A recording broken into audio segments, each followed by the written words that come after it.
What is up, everybody? It is missvadams here, and welcome to the third episode in this Project Zomboid beginner's guide of how to survive your very first week in the game. And today we need to start barricading and protecting ourselves against the zombies, because we now have ourselves this really cool base, which is the diner/gas station in Echo Creek that we secured last episode. But before we head out for the day to go about getting ourselves some wooden planks and things, we do need to have a wash because we're looking pretty dirty at the moment.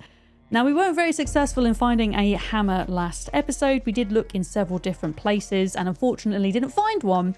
But as one of you pointed out to me in the comment section of the last video, thank you, we could have in fact used one of our weapons, especially our crowbar, to break down any doors that we couldn't get into, meaning that we can go back and try the garages that had the doors locked. So I think that is what we are going to try and do, because we can't be barricading unless we have that hammer.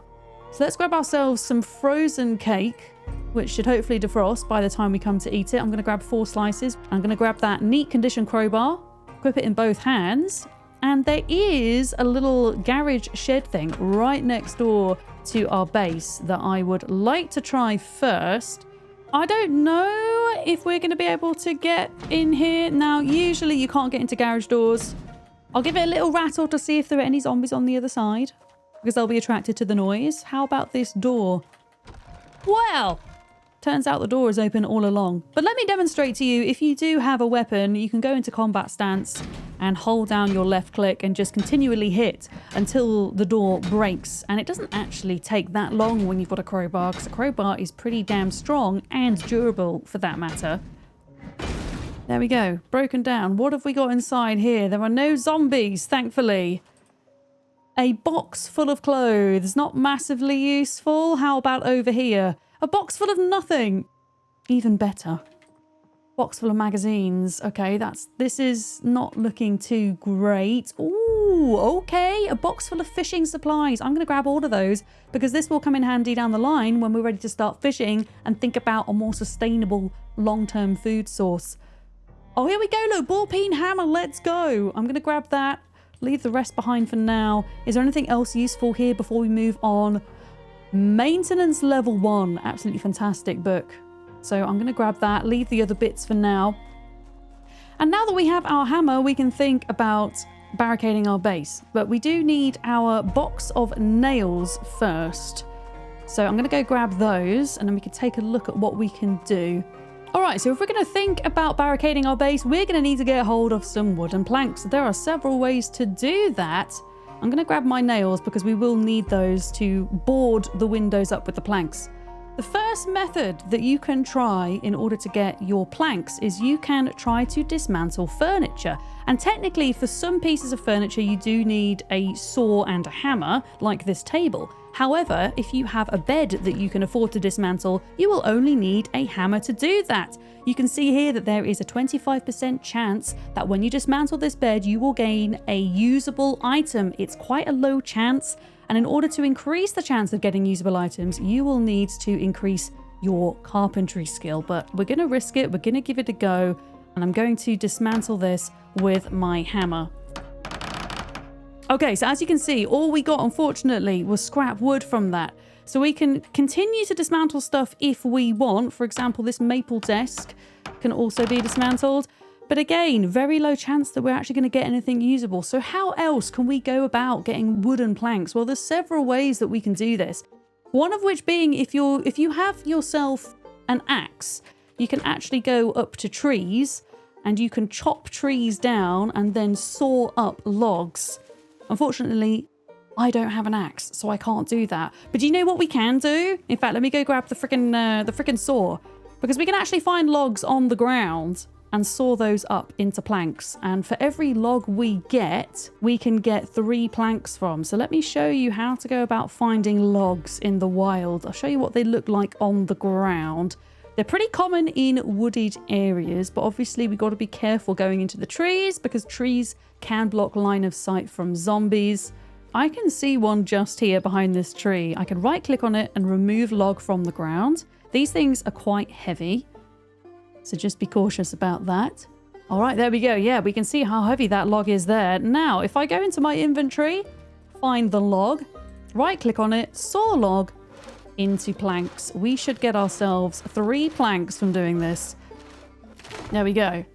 And now all we've got to do is lug these back to base and we can start to barricade up our doors and windows. So we have quite a bit to barricade in this building. So I'm going to prioritize my living quarters first. And actually the only ways that the zombies can theoretically get in is through this window or through this door. And we're going to need a couple of escape routes here. So I'm not going to barricade this door, but I absolutely will barricade this window. So all I need to do is right click. Before we do that, I always forget this. Box of nails, you've got to open the nails in order to use them. Okay, so we're going to right click and we're going to barricade, and that's going to use up 2 nails and 1 plank.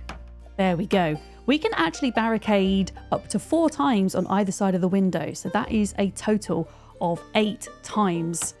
And the higher level our carpentry skill, the better quality, the better durability of the barricades. So if I just open the curtains a minute so you can see, we can actually barricade from the inside as well. There we go, look at that. We don't need to barricade this window here because zombies actually can't get into this window because the stairs are in the way. But yeah, it's going to be a lot of work to get this done, but we're going to be a lot more safe by the time we do. Before we do get cracking with that though, it is very nearly midday, and at midday we have the carpentry show on Life and Living, and I think that is a really fantastic show to watch so that we can up our carpentry skill and we can create better barricades essentially. And I'm just going to use this time before the show starts to put away our books. We're getting a nice little collection of them now. We're pretty over encumbered as well, and I am carrying several spare weapons. Yeah, I think we're going to use the crowbar as our main weapon, and then we'll have the ratchet wrench as a spare.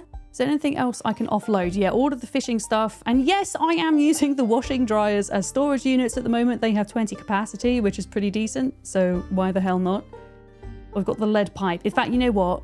Lead pipe will be our backup weapon and the ratchet wrench will go in here. All right, we are just in time for the carpentry show. Let's do it.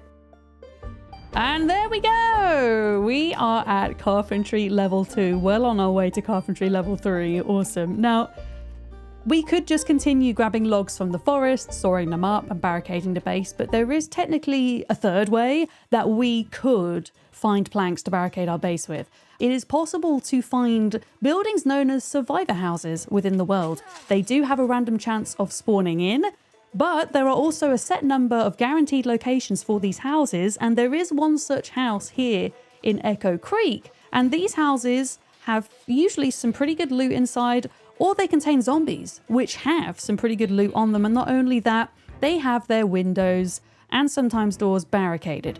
And this house is just south of our base down here. Usually there will be several zombies inside, so we will need to be cautious about that. But I figured it would be good to show you how you can go about retrieving these planks. You will need a crowbar if you are going to do this, so do bear that in mind. And it does look like we have several zombies here. Let's see if I were to equip said crowbar. So far, we've only been fighting 1 or 2 zombies at a time. What happens if we take on a slightly larger group? Well, it is doable. Always avoid where necessary, but what we want to do is we want to try and form a conga line of zombies so that we don't have them running 2 or 3 abreast, but they're just in one vertical line. And we're going to do a mixture of kind of fighting, turning around and running. Here we go. They're now in a line. This is how we want them. We want to take them on one at a time in that line, continually backing up and standing over them when we need to. I did take the aim out line off the zombies because it's how I prefer to play. But if you feel safer with it on, then absolutely turn that on for yourself. It looks like the noise of us attacking has brought several more in. Let's deal with them. We've got another zombie there. I don't want to attract too many of them, so I am going to go into sneaky sneak mode. Yeah, you see, look, there's several of them over there. We can start to see this house coming into view here. You can see the wooden planks that are holding the windows up, and we can see that we have a couple of zombies outside. Let's see if we can deal with these. I can see that there are some zombies inside as well, but they should be pretty safe because those zombies would have to break the wooden barricades in order to get out. Okay, wow, there's at least 3 in there, and they all have backpacks. Hopefully they've got some good loot in. Those backpacks are better than the ones I currently have as well. So we'll be absolutely robbing one of those. Now, who else have we got here? One more. Now, I want to do a quick check of the outside of the building to make sure there aren't any other zombies hiding before we... Yeah, look, see? There's 4 more of them down here. 5 more. Okay. You know what? 5 is quite a few to be dealing with at this stage. Let me just see if we can only aggro a couple of them. There we go. Now, I wanted to show you something with combat here. Something that I would caution when doing, but it is a tactic you can use when fighting, and it's known as fence fighting. Any of these half fences that you have, if you jump over them like this, the zombie will jump over, and it makes it easier to get headshots on them and to one-shot them. But the caveat here is if you miss your timing or you miss the zombie, they can lunge forward and drag you down to the ground, which can prove pretty fatal if you don't get up in time. So be cautious when using fence fighting. But if there's only 1 or 2 zombies, it can be fun to practice. Look, see another one coming in over there. Okay, we're starting to get a bit exerted whilst fighting. Oh, okay, we have some escapees. Usually when I see this moodle, it is time to take a little rest from fighting, okay? It's a sign that we're getting exerted. We're going to have less of a damage output. As you can see now, it's going to take me longer to bring these 2 zombies down, but I think we should try and deal with them first before taking a rest. Okay. How are we doing? I haven't aggroed those ones down there. I'm going to go into crouch mode. There we are. Have we got anything useful in these backpacks? Okay, we have a small knife and by the looks of it, a piece of rope. How about the other one? A piece of rope again. Okay, cool. I'm going to put that on my back and replace the other rucksack. We're going to do rucksackception and put the sheet sling backpack inside the other backpack I'm wearing. Whenever you need to take a rest from fighting and you're outside, this is my method for doing so. Make sure that zombies aren't aggro to you. I think we're okay for a minute. And then what we're going to do is we're going to right click and we are going to sit on the ground, okay? We're going to sit on the ground, and as long as we're on the ground, we will slowly but surely start to rest. There we go. We can see that the exerted moodle has disappeared. This doesn't necessarily mean that we are fully rested though. There isn't really a way to tell without mods if you're fully rested. You just need to sit on the ground for a bit of time, and the more experience you have in the game, the better you can judge how long you need to rest in between fighting. By holding down right click and moving in a circle, I can kind of get a 360 view of what is coming on around me. And as we can see, a zombie is approaching. So now I can just press one of my arrow keys to stand up and make sure that we're able to deal with them. There we go. I would still like to rest a tiny bit more before we move on. So I'm going to sit on the ground here. I call this Lighthouse Simulator, by the way. It's not always necessary. If you're confident with your surroundings, you'll be fine. But I like to do it for some extra security. If for whatever reason a zombie appears immediately behind you and you need to get up quickly, always have your little finger hovering over shift so that you can very quickly stand up. Let's go and have a look at this building. It looks like we still have 3 zombies around the outside before we can go in. Is there time to have a cheeky snack? Because we are hungry. And we always want to make sure that we're dealing with these moodles as soon as possible. Let me deal with you. 3rd backpack zombie. I'm keeping hold of the backpacks because you never know when you might need them. They're useful items to have. There we go. And then we had a couple more on the outside here as well. Oh, and there. I'm going to try and pull these off up north in the hope that I don't also aggro those. Okay.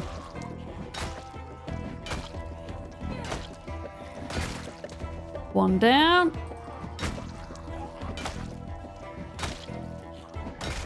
And 2 down. Lovely. Now, what we can start doing is, with our crowbar in hand, right click on the wooden plank. Oh, wait, that one's on the inside. Oh, yeah, sometimes they're on the inside, sometimes they're on the outside. So that one's on the inside. Do we have any on the outside? Yeah, we do. Look. Right click, unbarricade. Now, these things, again, they're quite heavy. So if you are doing this, you're probably going to have to make several trips for them. But if I put them in my rucksack... Oh! That was close. That's the keen hearing trait coming in clutch there. We're able to spot zombies behind us more easily. Okay, so that is another way, if you wish, that you can grab planks to barricade with. So I might grab a couple with me and head back, but I do, whilst we're here, and we're doing a little bit of combat today as well, I want to talk a little bit about muscle strain, which is a new mechanic that has come into play with the release of Build 42. You can see here that we have minor muscle strain pretty much on every part of the body. There it goes. It's disappeared now. And muscle strain builds up when you're using your muscles, essentially. So they especially build up when you're in combat, but they can also build up when you're doing other activities in game as well. And that is something that we need to learn to manage. We need to be taking rests in between combat. Also, the way to mitigate that is to improve your weapon skills. If you can improve your weapon skill, you will gain muscle tension more slowly and you will lose it quicker. Also, strength. The higher your strength skill, the same goes there. We have several zombies in this area from all directions. I would really like to loot this house because it probably has maybe some decent stuff in, okay? But knowing when to call it a day, right? There's a little bit too many in the area, so we're just going to peace out. We can always come back here and loot it a little bit later. Oh, there's another log. Look. Remove log. It's almost 6 o'clock though. This is perfect timing. Let's go home and catch the Life and Living channel for the exposure survival show. That's going to teach us fishing, agriculture, trapping, one of those types of skills. Quick, quick, quick. 6 o'clock. Gotta catch the show. Made it just in time again. Let's go. What are we going to learn today then? It looks like it's time for another bit of cheesecake as well. Nom nom nom. Delicious. Okay, looks like we've got adverts at the moment. I'm gonna fast forward time. What are we going to learn today? Fishing.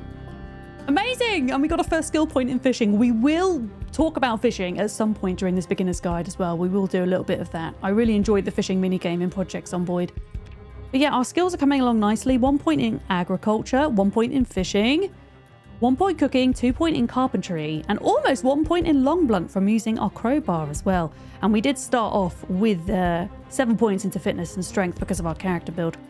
But yeah, I'm going to head out and I'm going to grab as many logs as I can so that we can do as much barricading at the bottom of the base as we can. All right, let's get these logs sawed up. Now, as you can see, we're actually gaining carpentry XP, just a very small amount, by sawing, which is pretty cool. Very slow way to gain it, but it is points in the skill nonetheless. 1 more log to saw. As you can see, we're pretty heavy. We're also getting tired now, so I don't really want to head out and grab any more logs today. So we'll just kind of do the bare minimum at barricading the bottom part of this base, because we've got a lot of glass windows, which I quite like to keep intact if I can, in case zombies decide to come up and bash against them. So let's see, even if I could just put 1 or 2 barricades per window here. There we go, 3 there. We've still got 2 more windows here that need barricading. There is a window here, but as you can see, it actually has some bars against it, which is pretty cool. So that will also give that a little bit of protection. I don't think there's any windows around the back. I think it's just this lot along the front. It looks like I've got another 4 planks. So actually, I'm not going to barricade the doors. We'll leave those because those tend to be a bit more sturdy than the windows. Windows can just break super easily. So I'll work on protecting the windows for now. See that we've got this little broken bone noodle. This is nothing too much to worry about. This is just warning you really that at some point that you've lost a certain amount of health, okay? And we did lose a little bit of health just from being over encumbered and carrying all the logs and planks. But the amount of health you can lose from being over encumbered is capped, so don't worry, you can't die from being over encumbered. I'm not gonna lie, it's kind of bothering me that this one doesn't have an extra barricade. I'm gonna demolish this bench. We now have a 35% chance of getting a useful item from dismantling because we have that extra point in carpentry. Oh, okay. That's disappointing. So it turns out I had an extra plank in my inventory this entire time. So there we go. We can have 2 planks up out of possible 8, but I think that's going to do for now. It's a start anyway. We're pretty damn tired. So I think it is time to call it a night. But before we do that, I do want to show you something very quickly. If you are perhaps in a temporary base and you need to block an entrance in a hurry, there is something you can do. and that is use furniture as a blockade, but there are a few caveats to that. So, for example, televisions make pretty good items to block with, but I can't block a window. Obviously, zombies can't get through this window because we're on the second floor. Imagine we're on the first floor. If I were to put an item of furniture in this window, you can see that we can walk through it. So can a zombie. The zombie could still pop through. You also can't place items of furniture immediately above staircases, I have come to realise. No, it's red. You can't place it above the stairs. However, you know where we can place it? Right at the bottom of the stairs. There we go. And yeah, so as you can see, I can't get past it. A zombie cannot get past it. The zombie will break the item over time. So this is in an emergency. If you need to buy yourself a bit more time, if you're staying somewhere temporarily, yeah, you can use items of furniture to barricade. But the whole window and plank method is a much more kind of permanent way of doing things. So this is a pretty good time to be going to bed. Because we missed the cook show in the morning yesterday, can I set an alarm? Oh, I can't set an alarm because I don't have a digital watch. Do we have an alarm clock? By any chance? If you have a digital watch or an alarm clock, you can set alarms. Unfortunately, I don't. So we're just going to have to trust, maybe, that we might wake up on time. The 6 in the morning cook show. Are we going to do it? We're going to do it. Oh, we missed it again. That's okay, though. We still have a little bit of extra days so that we can indeed get our points in cooking. Now, folks, that is all we have time for today, but we have started to protect our base against the zombies in preparation for the chopper event. And next episode, I would really like to take a look at how we are going to start preparing long-term for power, for water, and for a more long-term sustainable food source. So folks, if you did like the content today, please consider dropping a like and subscribe. It really does help me out. And until next time, I will see you later. Over and out.